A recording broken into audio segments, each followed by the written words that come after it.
और बहुत गंभीर विषय जो है आरोप आप पर जो मुकेश अग्निहोत्री जी ने लगाया, क्या कहना चाहेंगे? आपको लगता है सदन में इस तरह से कहना चाहिए था उनको?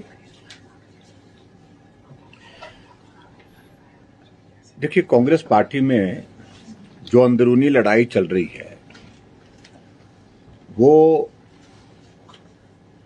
इनके लिए, सभी नेताओं के लिए बहुत परेशानी का सबब बनी हुई है। रेवेन्यू डेफिसिट ग्रांट पर चर्चा हम उम्मीद कर रहे थे कि तर्क के आधार पर होगी, लेकिन पिछले कल मुख्यमंत्री जी ने कुछ बातों का जिक्र किया। उप मुख्यमंत्री कल सदन में नहीं थे, इसलिए उनको लगा कि मेरी उपस्थिति दर्ज नहीं हुई और मुझे बोलना चाहिए, क्योंकि लड़ाई दो बड़े नेताओं की इस कदर है जो सार्वजनिक मंच पर एक बार नहीं, हम अनेकों बार देख रहे हैं। आज विधानसभा के अंदर भी वो सारा कुछ देखने को आपको मिला है।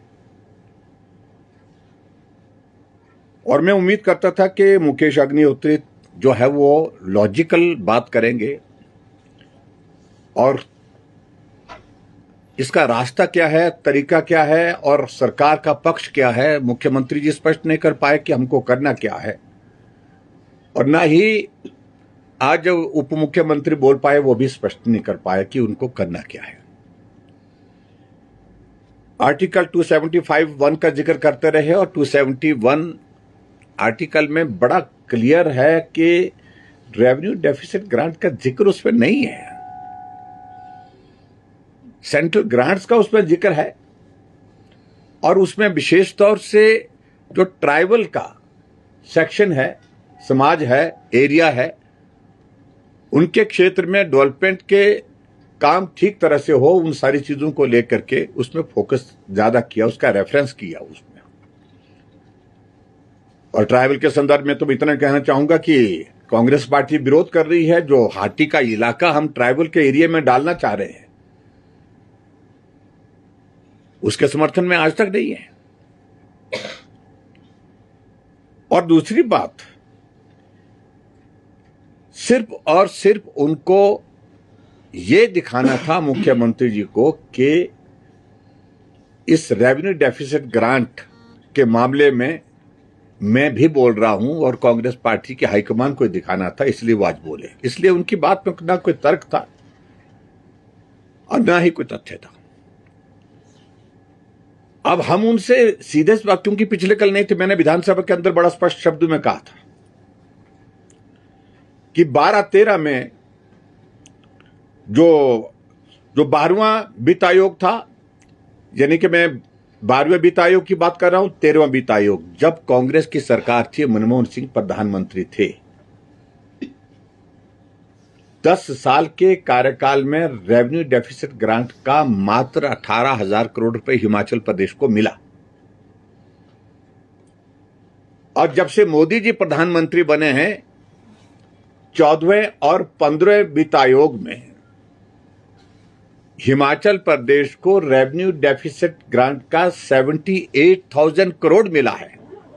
60,000 करोड़ रुपए कांग्रेस के कंपैरिजन में ज्यादा मिला है। अगर अन्याय हुआ है तो अन्याय कांग्रेस की सरकार जब केंद्र में थी, मनमोहन सिंह जी बड़े देश के बड़े अर्थशास्त्री प्रधानमंत्री थे, उस दौरान हुई है।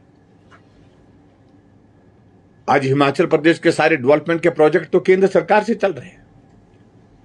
और जिस बात के मैंने जिक्र किया है कि हिमाचल प्रदेश को जिस अधिकार से वंचित किया था कांग्रेस की गवर्नमेंट ने, मनमोहन सिंह जी ने, जो 90-10 का हमारा डेवलपमेंट का सेंट्रल स्कीम में जो शेयर रहता था, उस सारी चीज में उसको बदल करके जो है वो 60-40 कर दिया, 70-30 कर दिया था। प्रधानमंत्री मोदी जी ने 2014 में आने के बाद स्पेशल स्टेट का स्टेटस देने के लिए हिमाचल प्रदेश में उसमें शामिल किया। अब 90% सेंट्रल स्कीम में केंद्र मदद करता है और 10% जो है स्टेट करता है। और दूसरी बात, जो खासतौर से मुकेश अग्निहोत्री जो भड़ास निकाले, फ्रस्ट्रेशन है। और यही फ्रस्ट्रेशन जब 3 साल का कार्यकाल कांग्रेस पार्टी का पूरा हुआ था, जब जश्न नहीं मनाना चाहिए था, लेकिन फिर भी उसके बावजूद जश्न मनाया मंडी में, जिसमें लगभग 10 करोड़ रुपए खर्च किया, उस दिन भी मंच पर से deputy chief minister Mukesh Agnihotri की भड़ास सब लोगों ने देखी है।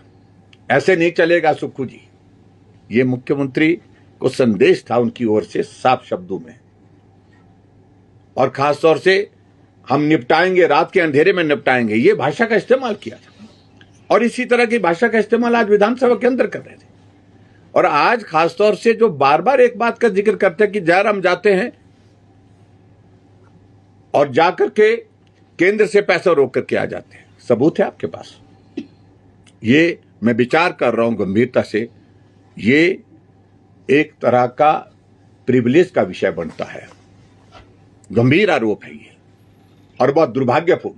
ये हिमाचल मुकेश अग्निहोत्री का नहीं है, ना ही सुक्खू जी का, ये ना ही जयराम का, ये हिमाचल वासियों का। और हिमाचल के हितों की लड़ाई जोरदार ढंग से सिर्फ कांग्रेस नहीं लड़ती है, भारतीय जनता पार्टी भी उसमें जो है पीछे नहीं है। भारतीय जनता पार्टी इनसे बेहतर ढंग से लड़ रही है। आज भी रेवेन्यू डेफिसिट ग्रांट के बारे में केंद्र के जो रेलेवेंट लोग हैं, जो जिनसे हमको बात करनी है, हम लगातार उनके साथ संपर्क में हम बात कर रहे हैं कि रास्ता क्या निकल सकता है। और आज रेवेन्यू डेफिसिट जिस तरह से ये भाषा का इस्तेमाल कर रहे हैं, अगर एक राज्य हिमाचल प्रदेश के लिए बंद की होती तब हम मानते कि हिमाचल के साथ ये जो है वो अन्याय है। बाकी राज्यों को अगर दी होती तब हमारा विरोध जायज बनता। जब सभी राज्यों को रेवेन्यू डेफिसिट ग्रांट बंद हुई है, और जब फाइनेंस कमीशन ने पिछली बार बड़ा स्पष्ट शब्दों में कहा कि हम इसको टेपर डाउन कर रहे हैं, और टेपर डाउन करने का मतलब है कि आप रेवेन्यू डेफिसिट ग्रांट की आदत ना डालें, आने वाले समय में बिना रेवेन्यू डेफिसिट ग्रांट के आपको प्रदेश चलाने की तैयारी करनी होगी। और अब की बात 16 फाइनेंस कमीशन में इस बात को लेकर के फाइनेंस कमीशन ने कुछ पॉइंट्स का जिक्र भी किया है। स्टेट को अपने रिसोर्सेज जनरेट करने के लिए कहा गया बार बार, स्टेट को अपने खर्चे कम करने के लिए कहा बार बार, लेकिन स्टेट को कुछ जगह इस प्रकार से आदत सी बन गई है, ना खर्चे कम कर रहे हैं, ना रेवेन्यू जनरेट करने के लिए अपना प्लान कर रहे हैं। तो ऐसी सूरत में मैं इस बात को समझ सकता हूं कि हिमाचल प्रदेश आर्थिक संकट में है, पहले से है, अब ज्यादा संकट होगा, इसमें दो राय नहीं है। लेकिन इस संकट से बाहर निकालने का रास्ता खोजो। और ये चाहे मुख्यमंत्री जी की बात करें, चाहे उप मुख्यमंत्री की बात, चाहे कांग्रेस के नेताओं की, अगर सिर्फ राजनीतिक मकसद से लड़ना चाहते हैं तो हम यहां हैं। मैं उनको साफ कहना चाहता हूं। रेवेन्यू डेफिसिट ग्रांट की अगर लड़ाई लड़ना चाहते हैं तो बात अलग है। तो हम उन सारी चीज को लेकर के जहां मदद हो सकती है, जहां सहयोग हो सकता है, जहां पक्ष रखा जा सकता है, अपने तरीके से हम अपने पक्ष रखेंगे। लेकिन अगर लड़ाई लड़ने की बात होगी, लड़ाई लड़ने की बात मतलब सिर्फ राजनीतिक लड़ाई लड़ने की बात, तो राजनीतिक लड़ाई तो हम भी लड़ेंगे। इस बात को बड़ा साफ मैं कह रहा हूं। और बार बार मैं इस बात को कह रहा हूं, इनका रेवेन्यू डेफिसिट ग्रांट को लेने से ज्यादा मकसद जो है राजनीतिक लड़ाई लड़ने का है, तो राजनीतिक लड़ाई तो भाई लड़ेंगे तो हम भी लड़ेंगे, फिर जो होगी सो होगी। इसलिए तर्क के साथ उम्मीद करते थे इस चर्चा में बड़े नेता भाग लेंगे कांग्रेस पार्टी के, लेकिन तर्क की जगह बार बार कुतर्क, जो शब्द का इस्तेमाल वो कर रहे हैं, वो कुतर्क ही दे रहे हैं। ये मैं समझता हूं बहुत दुर्भाग्यपूर्ण है। और हम जिम्मेवार विपक्ष के नाते अपना पक्ष केंद्र के समक्ष जहां जिस रूप में रखना होगा हम रख रहे हैं, लगातार रख रहे हैं, पहले भी रखा है और आज भी हम रखेंगे, आने वाले समय में भी रखेंगे। और कांग्रेस पार्टी अभी तक स्पष्ट नहीं कर पाई कि रेवेन्यू डेफिसिट ग्रांट में राजनीतिक भाषा बोलने के अलावा आप प्रैक्टिकल रूप से क्या प्लान है आपका, क्या स्ट्रेटजी है आपकी, किस प्रकार से आप केंद्र सरकार को कन्विंस करेंगे। आज तक हिमाचल प्रदेश को जो करोड़ों रुपए, हजारों करोड़ रुपए विकास के लिए मिला है, क्या एक बार भी शब्द धन्यवाद का हुआ? जो हमसे पूछ रहे हैं कि आपको पीड़ा नहीं हुई, आपको नहीं लगा उनको कि भाई कि हिमाचल प्रदेश को इतना पैसा मिला और एक बार भी धन्यवाद करें? नहीं किया, और न करने का उनका स्वभाव है। अब हम उस पर हम ज्यादा कुछ नहीं कहना चाहते हैं। ये लड़ाई राजनीतिक दृष्टि से अगर लड़ने की बात सोच रहे हैं तो राजनीतिक दृष्टि से हम भी तैयार हैं लड़ने। सर, सीएम साहब कह रहे हैं कि क्लियर स्टैंड नहीं कर रही है बीजेपी की, अब पीएम के पास जाएंगे दिल्ली की नहीं जाएंगे उनके साथ। देखिए, CM will not decide everything.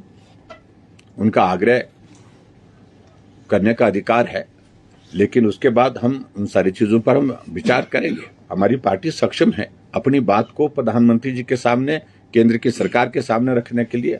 जो भी मैकेनिज्म हम पार्टी के अंदर तय करेंगे वो करेंगे, लेकिन हिमाचल के लिए मदद हो इस सारी चीज के लिए ना पहले भारतीय जनता पार्टी पीछे हटी है और ना आने वाले समय में। सर, सत्ता पक्ष के विधायक राकेश कालिया ने आज फिर से अधिकारी के ऊपर सवाल उठाया कि वो फोन नहीं उठाते हैं, इसके ऊपर क्या कहेंगे सर? देखिए, ये तो कांग्रेस पार्टी में अधिकारी तो अब जो है वो उनके अधिकार क्षेत्र से बाहर हो गए हैं। कांग्रेस के काम करने के तौर तरीके से अधिकारियों ने अब बड़ा मन बना लिया है। ये सरकार अब निकल चुकी है, निपट चुकी है। ऐसे में मुझे नहीं लगता कि कोई, चाहे मुख्यमंत्री की बात है, चाहे कालिया जी की बात तो छोड़िए, या दूसरे अधिकारियों, दूसरे नेताओं की बात है, किसी की बात को बहुत गंभीरता से अब ना प्रदेश लेता है, ना अधिकारी लेते हैं, ना कांग्रेस पार्टी के लेते हैं, ना विपक्ष लेता गंभीरता से, क्योंकि गिमिक्स की पॉलिटिक्स जिस प्रकार से कांग्रेस पार्टी में चल रही है उसका परिणाम ही है। सर, सदन के अंदर मुकेश अग्निहोत्री जी ने आरोप भी लगाया आपके ऊपर कि आप केंद्र में जाकर हिमाचल प्रदेश का नहीं, आप देर से आए होंगे, मैं पहले ही कह चुका हूं और मैं इस बात को बड़ा स्पष्ट कहता हूं कि बार बार ऐसे कहने से ये प्रिविलेज का विषय बनता है। उनको ऐसे शब्दों का इस्तेमाल नहीं करना चाहिए। अगर उनके पास सबूत है तो बताएं। ऐसे कुछ आरोप लगाना विधानसभा के अंदर, विधानसभा के बाहर, इन सारी चीजों का कोई अर्थ नहीं होता है। और मुकेश अग्निहोत्री जी अकेले आदमी नहीं जो हिमाचल के शुभचिंतक है। हिमाचल की चिंता करने वाले और भी बहुत सारे लोग हैं।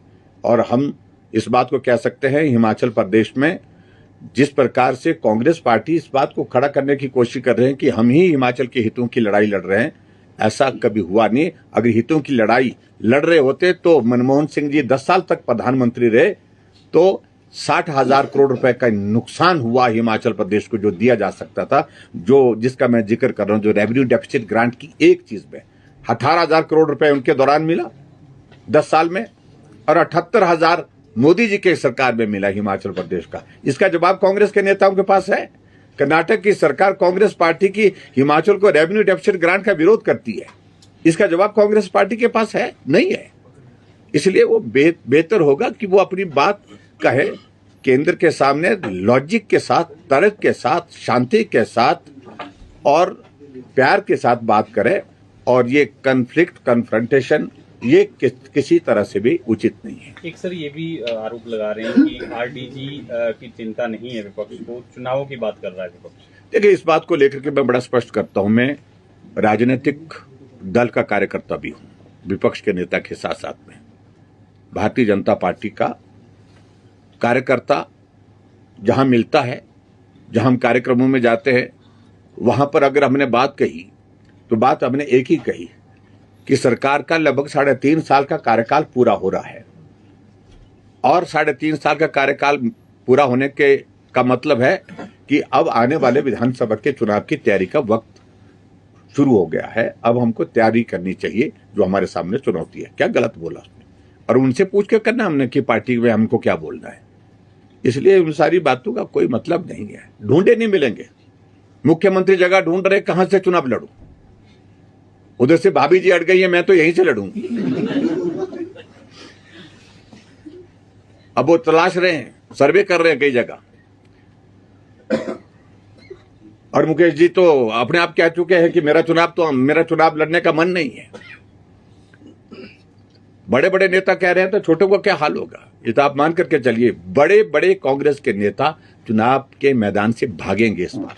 तो क्या कांग्रेस पार्टी के, हाँ जी, भाभी जी को भी हराना? नहीं, वो तो मुझे मालूम नहीं अब सारी चीजों को लेकर ज्यादा में, लेकिन हम आपको कह रहे हैं कि ऐसी स्थिति हिमाचल प्रदेश में आई है। वैसे तो हम नहीं उम्मीद करते कि पहले मुख्यमंत्री जो है जो भाभी जी को लेकर के विधानसभा में आए हैं, बहुत लोग रहे हैं। मैं उस पर कोई टिप्पणी नहीं करना, लोकतंत्र है, किसी को चुनाव लड़ने का अधिकार है, लेकिन व्यवस्था परिवर्तन के दौर में ये चीजें भी हमने देखी हैं।